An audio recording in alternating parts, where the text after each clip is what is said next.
Nandito ako ngayon sa Farola. Ayun, may mga barko dito.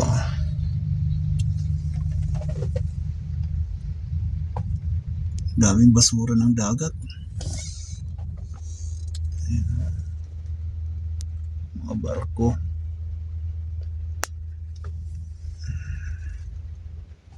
Dito yung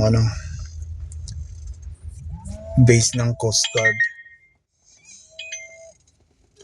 Layo naman yan. Itong ayun yung dagat dagat. Ito yung kalsada. Pagka malakas ang ulan tapos nagsabay yung high tide, yung kalsada na to, taas ng tubig dito.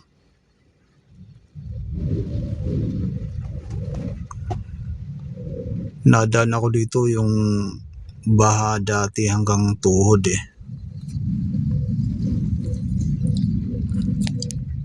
Buti nga kinaya ng sakyan. Kasi yung mga Coast Guard na pupunta dun sa base nila, dito lang talaga yung daan. Kaya kahit baha dito, minsan nilulusong talaga.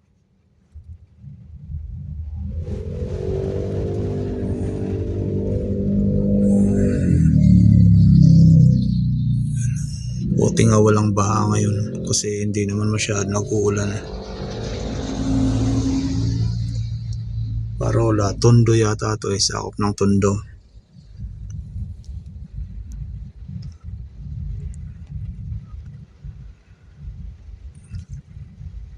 Yung base ng Coast Guard.